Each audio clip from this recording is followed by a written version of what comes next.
This presentation is brought to you by Arizona State University's Julie Ann Wrigley Global Institute of Sustainability Series. Speakers discuss a range of environmental, social, and economic topics.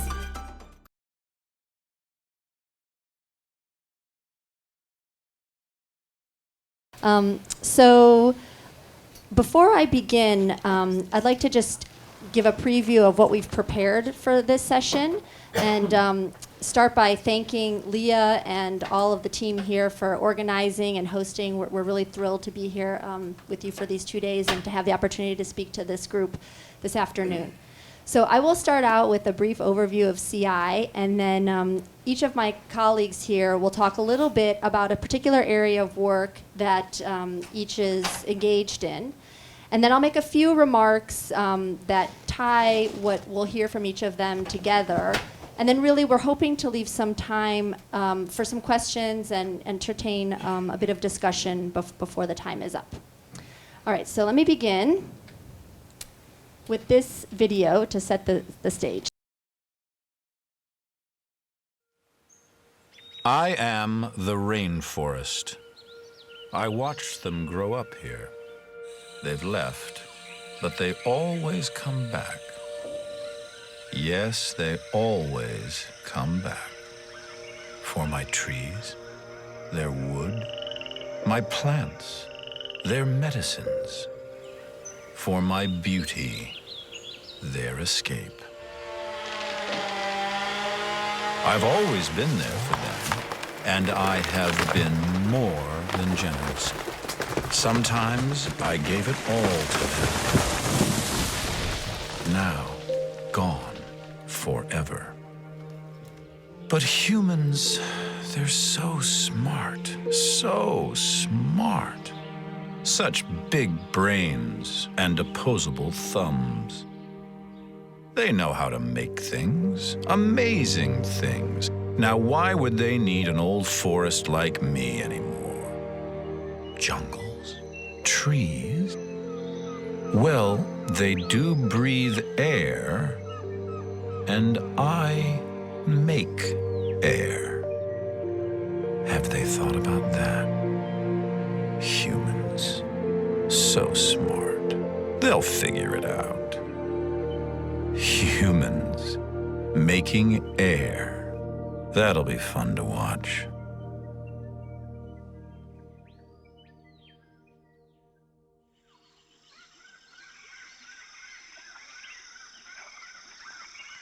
It's a series of 12 different films that we've produced with different celebrities narrating them that, all have a similar message, which is around nature is speaking and we need to listen. So we heard from the forest. The other films, are about the ocean, coral reef, and so on. If you want to check them out, you can go to our website. But I wanted to introduce this talk with this video because it's a campaign that we've launched around really what our core belief is, which is that people do need nature. And without nature, we're going to be nowhere. We need nature for food, for climate regulation, for water, for air, and a variety of other things. And we've structured our programs and our research all around this notion.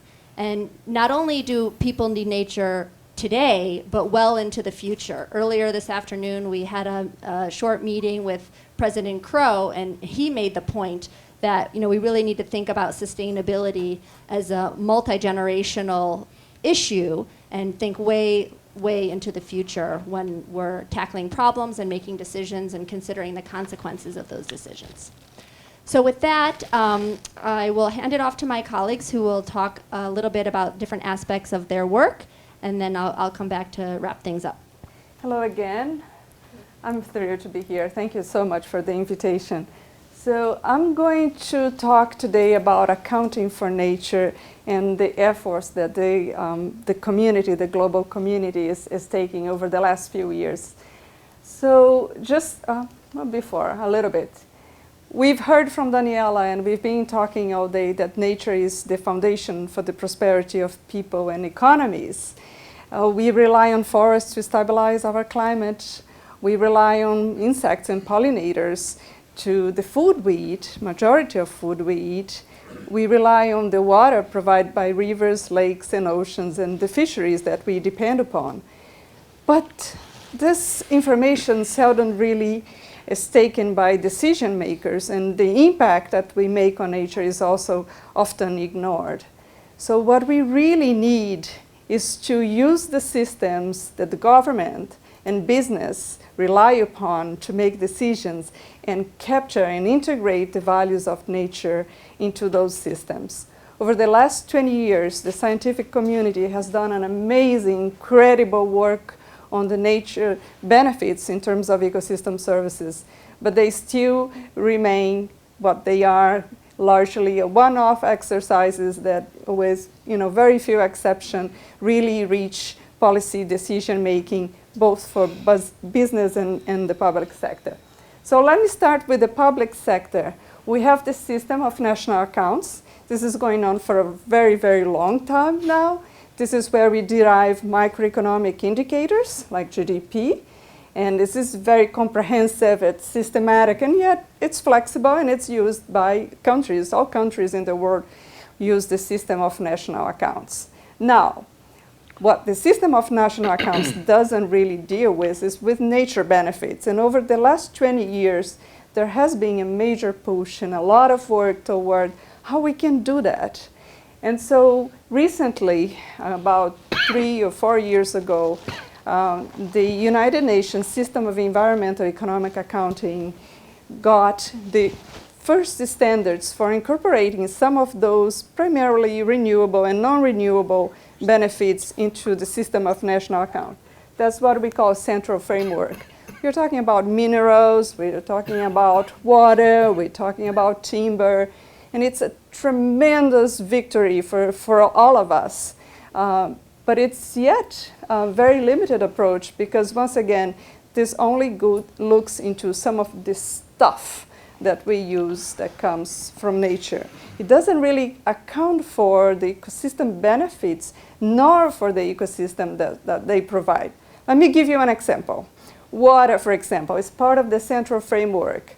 And the water that the industry uses, the water that households and different agriculture for irrigation purposes, this is all taken into account into the central framework. Now, what it doesn't take into account is where it comes from.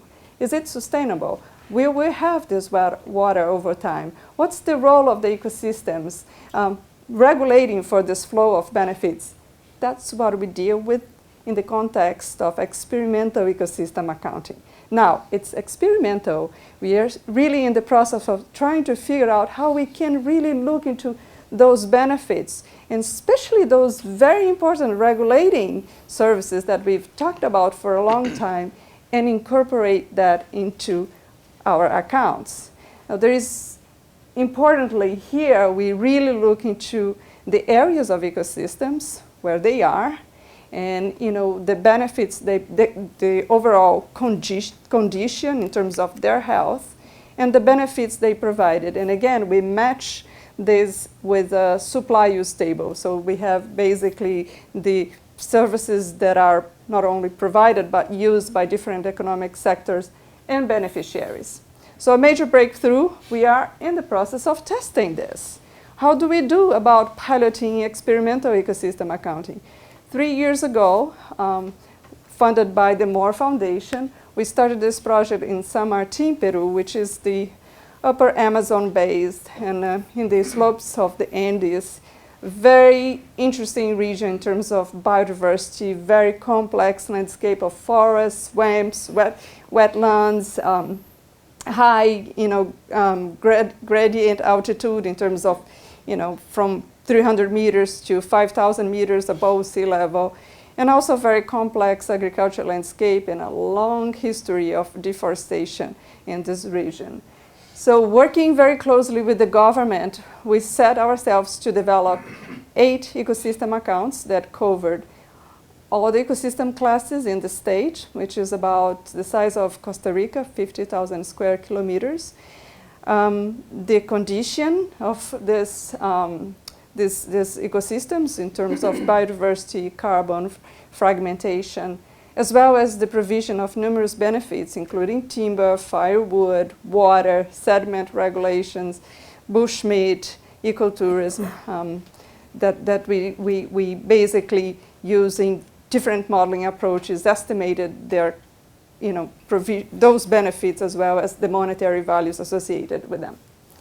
So at the end of lots of very long tables, because accounting is a lot about tables, we estimated that the contribution of ecosystems as a sector, if you think of it, together with agriculture, industry, hospitality, and all the 32 economic sectors in the region, represents the 8th economic sector, contribute to about $58 million a year. Now, that's a very conservative estimate, because we did really do just a subset of services, and the whole point was really try how this works.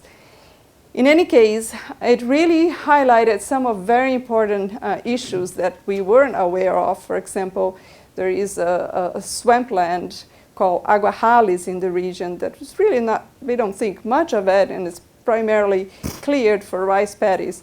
Turns out it provides the largest amount of benefits on a hectare basis, this swampland. And so now that we have the accounts, we are really working with the government, number one, to institutionalize an approach so that the government makes clear roles and responsibilities moving forward, whether they will scale this out to other regions or to the whole country, hopefully, and what kind of accounts will be prioritized. Really supporting the government on capacity building for the development of the accounts. And ultimately looking to the results of the accounts and really thinking about what are the analytical uses of the account. When you have an account, you have a number of macroeconomic indicators that you can certainly use for numerous research purposes. Right now, we are looking, for example, into the sustainability of ecotourism in the region, given deforestation rates. We are looking into transforming these rice paddies that were converted a while ago into aguajales, which is, an important ecosystem in the region, just to name a few. Looking into infrastructure projects, hydroelectricity. There are numerous policy applications that we are in the process of working with the government to further identify. Now, I will shift a little bit gears and talk about the private sector, because here the story is slightly different. When it comes to the public sector, I spoke about standards, I spoke about guidelines. It has to be consistent with the system of national accounts, so it's somewhat rigid in some ways. With the public sector, the efforts are different in a sense that they ought to be flexible. And there are numerous companies that already realize the importance of nature benefits and the impact they have on nature, and they see in this, in further assessing and understanding the magnitude of those benefits and impacts as a way to really improve business of better dealing with risks and opportunities. So together with a number of organizations and led by the World Business Council for Sustainable Development, we are working on the development of the Natural Capital Protocol, which is a stepwise approach for business to really understand and implement a natural capital assessment for their specific business, given any sector, any geography, any scale. In parallel, 2 sector guides have been developed, and one is the food and beverage, and the other is the apparel, that follow the same structure and stepwise approach of the protocol, but really focus on specific issues associated with the sector in terms of materiality issues, for example, that are unique for either sector. This has gone through an important consultation process and will be released in July 2016. A number of people are working in the development of the protocol, and I'd like to highlight the role of the business. These are the companies that have piloted the draft of the Natural Capital Protocol. The ones above the line, we call them deep dives because they really test the whole protocol from step 1 to step 10. And the other companies, together with 50 others, we can put everybody there, have been testing different elements of the protocol. So a lot of work. And before I move on, I just would like to say a quick note about what this kind of assessments require, both for public and the private sector.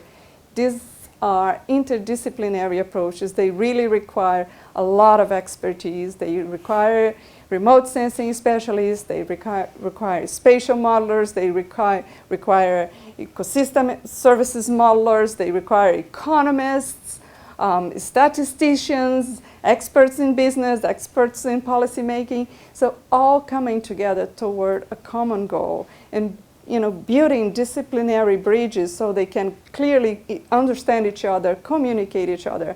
This is a challenge for the way we train, for the most part, people. And we see that it's only when you really have this integrative kind of approach that you can come to a system solution to a system problem. I'll leave you with a video developed by our partner and also partner of yours, the World Business Council for Sustainable Development, that really makes a very articulate and eloquent pitch. It's called Pitch for Nature, on why we need business to incorporate nature benefits into their balance sheets. Hi, I'm John. I work for a company, a big company.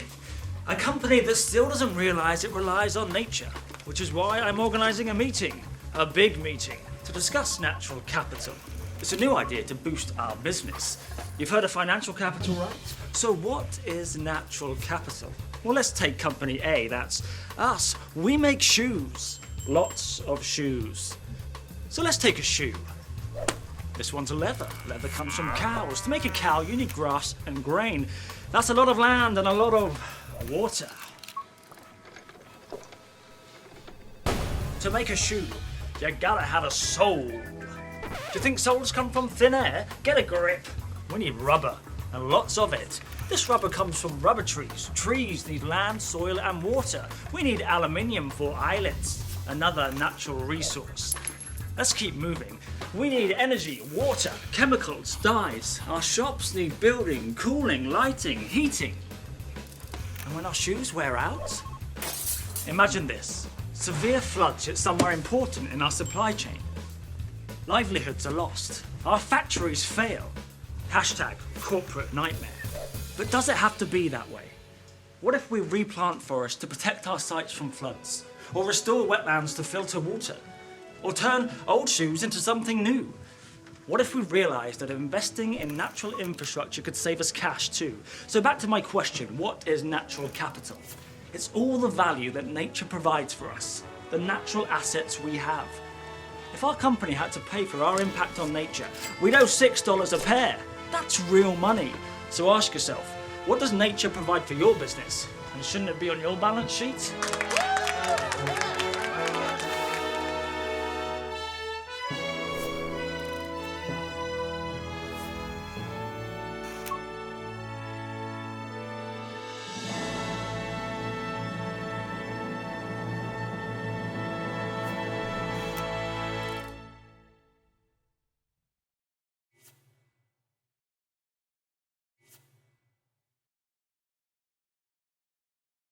So it's going to be hard to follow that video.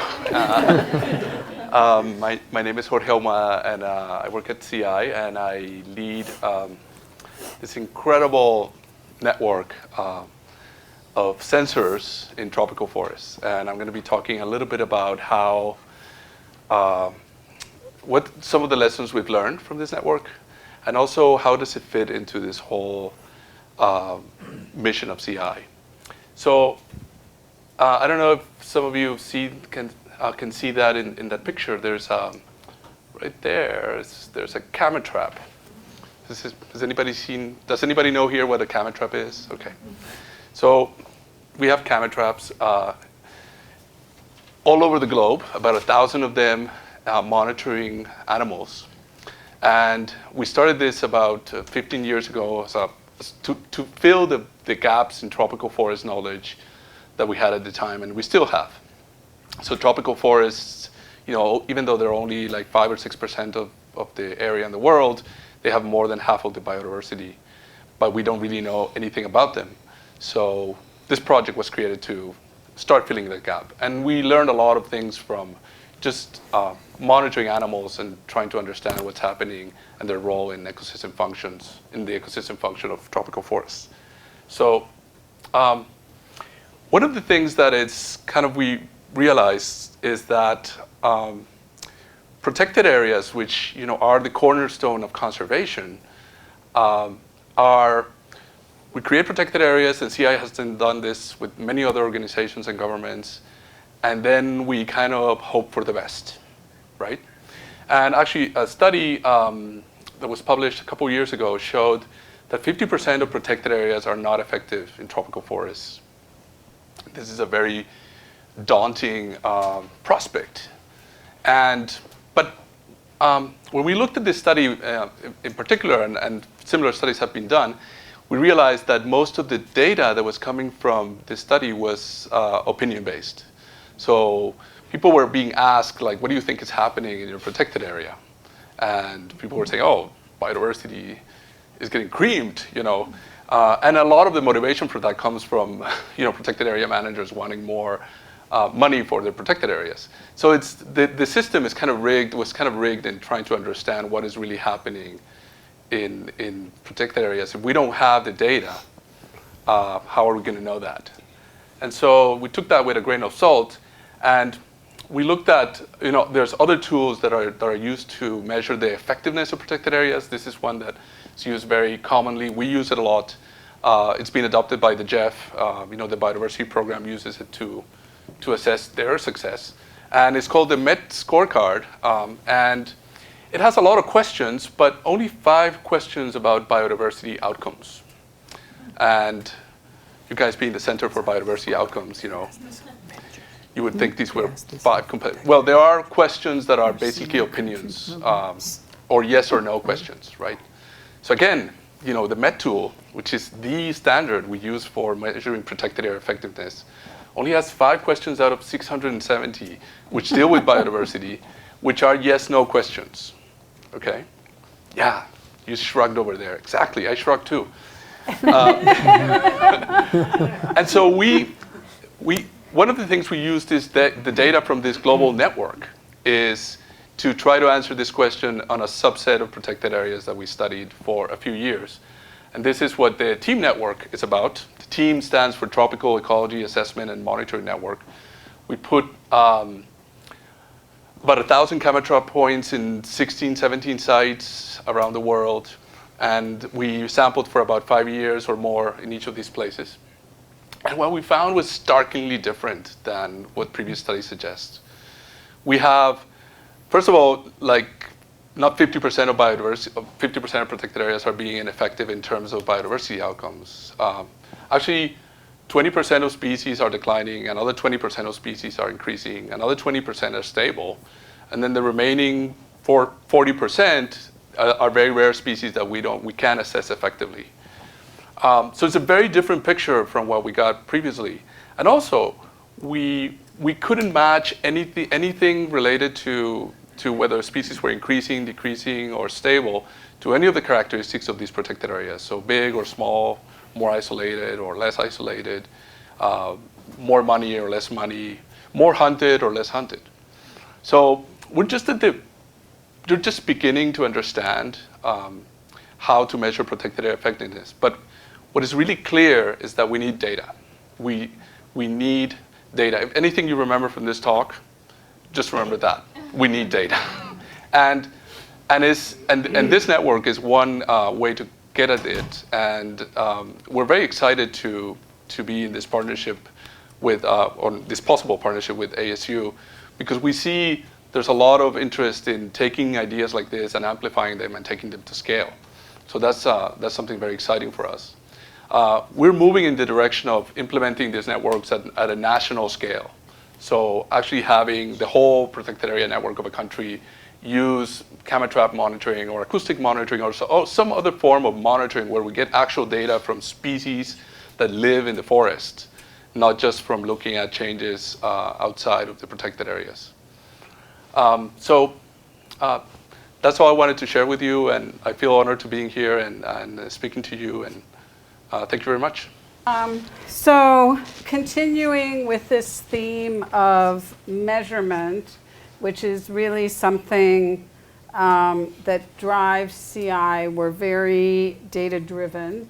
And in a way it grew out of teams. So I'm trained as an ecologist. I've worked on wildlife, and what motivated me to start working on agriculture was really, agriculture is arguably, maybe with the exception of climate change, the biggest threat to biodiversity, but the conservation community has not really engaged very constructively with the agriculture community to try to influence how and where agriculture is practiced. And I've worked for over 30 years in Africa, and Africa has 2/3 of the world's arable land that's not currently cultivated. And so it also has, the last remaining big megafauna, the charismatic megafauna. And so really I was motivated to start understanding agriculture and working with the agriculture community because, I'm worried about losing these last places and some of the organisms that I and others at CI really care about. And so, one of the big questions of our time is really, how are we going to feed 9.6 billion people while sustaining nature? Because the reality is, if we don't sustain nature, we're not going to feed 9.6 billion people. And so we need to change the conversation from, do we feed 9.6 billion people or sustain biodiversity, to how do we do both? So CI, together with the Earth Institute at Columbia University and the Council for Scientific and Industrial Research, created this program called Vital Signs to really measure both the value of nature for agricultural production and many dimensions of rural livelihoods, but then conversely to understand what are some of the consequences, many of them unintended, of different types of agricultural management and intensification for nature.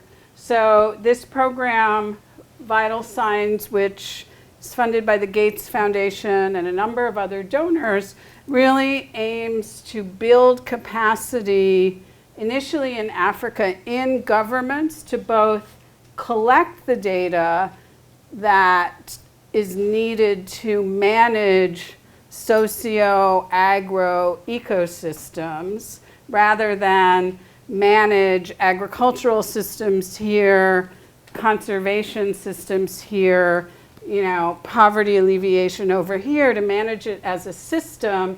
So to build the capacity to collect this kind of data, and the much harder part, frankly, is to transform that data into knowledge and tools that change policy decisions and behavior. So this just shows you the countries where we're working currently in green and expanding to in the next 1 to 2 years.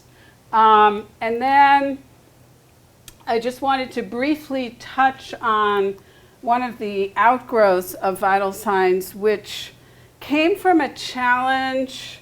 The Rockefeller Foundation said, the data are really interesting from Vital Signs, and there are a lot of questions that we can ask of this data that will inform our strategy, but we work in other places.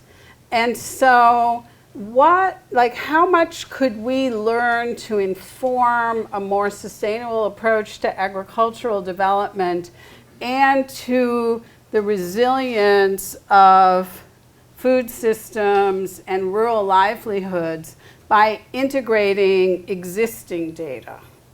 And so we created this resilience atlas, which is now about 15 terabytes of data. So everything on historic and current climate to future projections, land cover, agricultural production, but also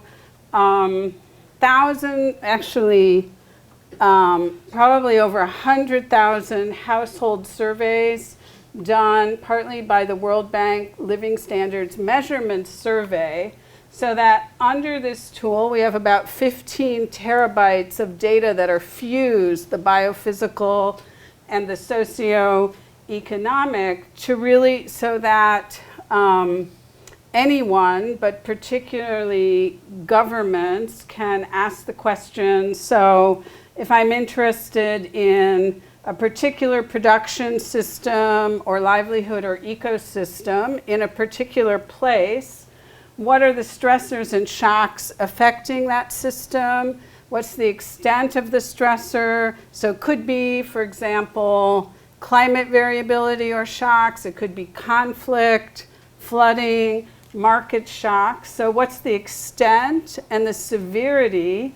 And then, based on actual data and evidence, what are the kinds of assets and investments, so natural capital, as Josemary was talking about, human, social, financial, manufactured capital, that reduce the vulnerability of that system to that particular stressor or shock.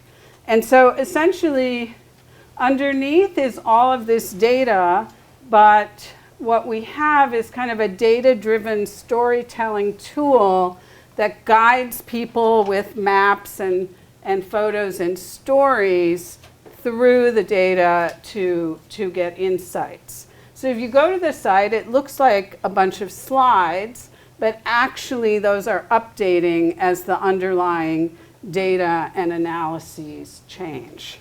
So this is just a quick overview of some of the kinds of data-driven and integrative work that CI is doing. And I think there's, we've barely begun to scratch the surface of the sorts of uses of these data to inform our work as well as the work of others.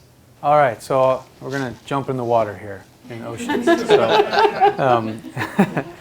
So this is an interesting experiment. If you go home and you go to Google, the greatest search engine ever, and type in oceans and do an image search. And if you image search oceans and bring up the top 100 images, 7% of them will have people in them. So the majority of the images that come up are these beautiful environments, big waves, big animals, blue seascapes, things of this nature. And it occurred to me about 2 or 3 years ago to do this as an experiment because just talking to people about what I do, the majority of people, regular people on the street, view oceans as wilderness. I've been convinced of this.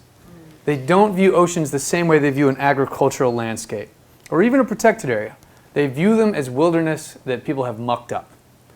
But in actuality, the way that we view these seascapes as cultural seascapes in the same way that we view an agricultural system or a forest or a savanna as a place that's informed by people and by nature. And our oceans program has been around for more than a decade. We work in over 16 countries. We have a staff of about 150 that focuses on ocean and coastal ecosystem work, about 200 different partners globally. Why should we care? Well, it's 98% of the living space on Earth, for one. It feeds 3 out of 7 people. About almost half of the global population lives within 100 kilometers of the coast. So we are a coastal species, and it drives our economy. $2.5 trillion in value that we derive from the ocean environment. This is our kind of vision here: a healthy ocean that will deliver benefits to people now into the future. So if you liked Kevin Spacey as the rainforest, and you want to see an angrier version of an ecosystem, go see Harrison Ford as the ocean. Very compelling. I covered this planet, I can do it again, was one of the lines in it. So it gets your attention. But our ocean program has been an incredible investment for CI. I want to lead off, tell you some of the achievements. We've secured more than $90 million in investment towards ocean conservation. We've helped create or protect over 200 marine protected areas spanning 2.5 million hectares. We developed the Seascapes model, and this is one of our seascapes. This is in Indonesia and Raja Ampat in western Papua. These are integrated governance systems where we protect critical habitats and ensure sustainable production from fisheries and ensure climate readiness. We are leading initiatives around the globe on blue carbon to use seagrasses, mangroves, marshes, and coral reefs as carbon sequestrations, just in the same way we do with forests on land, because they actually sequester a ton of carbon. And then lastly, we developed the Ocean Health Index, which is got a global audience now. We're doing regional assessments in 25 different countries. It's been called the S&P 500 for the oceans, and it measures the range of benefits that a healthy ocean provides for 10 specific goals. So our new ocean strategy, and this isn't even up on our website yet, boils down into three things that, if brought together in a place, help protect nature for the benefit of people. And it has three legs of the stool. The first is natural capital protection. That is protecting and effectively managing seascapes. And it's not just about marine protected areas, which of course the terrestrial equivalent of those is reserves and parks and refuges, but it also is about effective management. So instead of just focusing on getting areas protected, we're also looking at the areas outside of the protections. How do those function? As an example of that, in Palau, Palau just set aside 80% of their marine domain in a marine protected area. And the thing that the minister of the new sanctuary office said to me, he said, Jack, if the 20% that is not protected does not work, the 80% won't work. So you have to look at the outside seascape too. So it's not just about protected areas, but how the entire seascape works. Sustainable production. Just as Sandy was saying with agriculture, we have got to ensure that seafood is produced in a sustainable way. Raise your hand if you eat seafood. Now raise your hand if you know where that comes from. Most of the time. Some of the time, right? This is the least transparent of any of your food commodities in the marketplace, and the one that actually U.S. consumers and European consumers have the most confusion about. So how do we ensure that small-scale producers and industrial-level aquaculture and fisheries are producing products that flow into a system that has accountability and traceability and is sourced sustainably? And then thirdly, how do we solve the climate issue with ocean-based solutions? So whether it's sea level rise or protection from coastal storms or things of that nature, that's a critical aspect of how we adapt to a changing climate. We work, as I mentioned, globally. Most of our marine work, with the exception of Madagascar, the northern Mozambique Channel, is in the Indo-Pacific, a little bit in the Atlantic coast of Brazil. I live here, so I'm right in the middle of it all, which is kind of nice. Let me tell you a couple anecdotes about some of the programs that we work. In the Bird's Head Seascape down here in Indonesia, which is a little dark, but it's down there. This is a tremendous area that we've had a 10-year investment in, largely supported by the Walton Family Foundation. And it's an amazing place. It's in the most biodiverse place on Earth for the oceans. More fish and invertebrate species occur there than any place on Earth. It's about 3/4 of the size of Arizona, to give you an idea of the size of it. Okay, it's a huge, massive place. And it's an interesting place because it's where the Indian Ocean and the Pacific Ocean exchange a ton of water.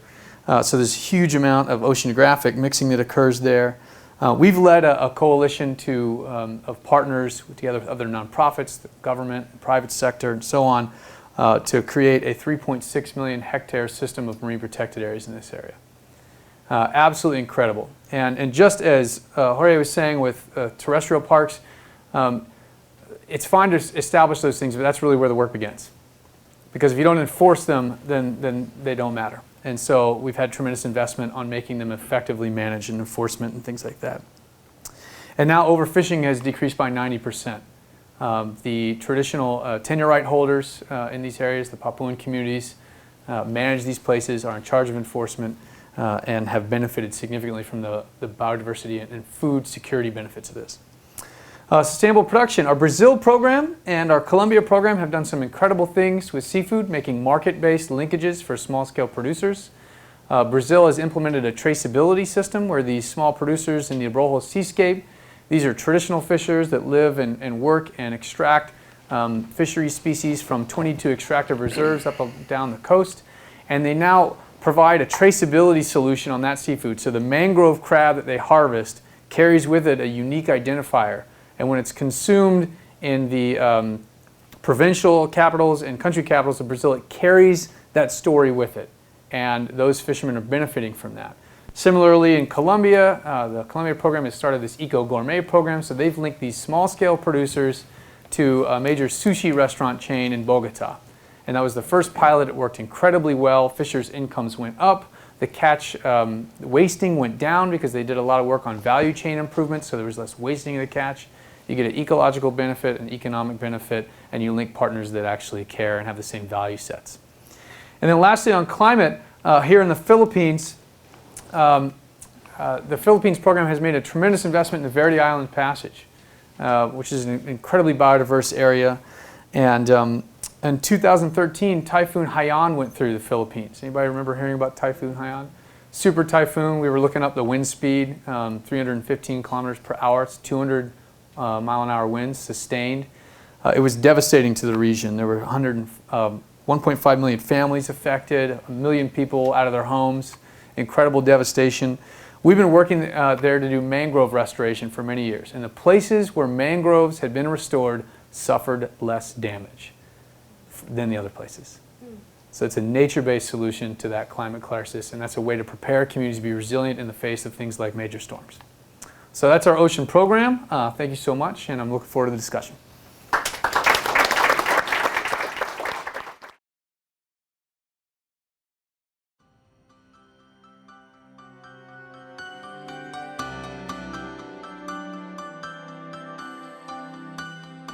This presentation is brought to you by Arizona State University's Julie and Wrigley Global Institute of Sustainability for educational and non-commercial use only.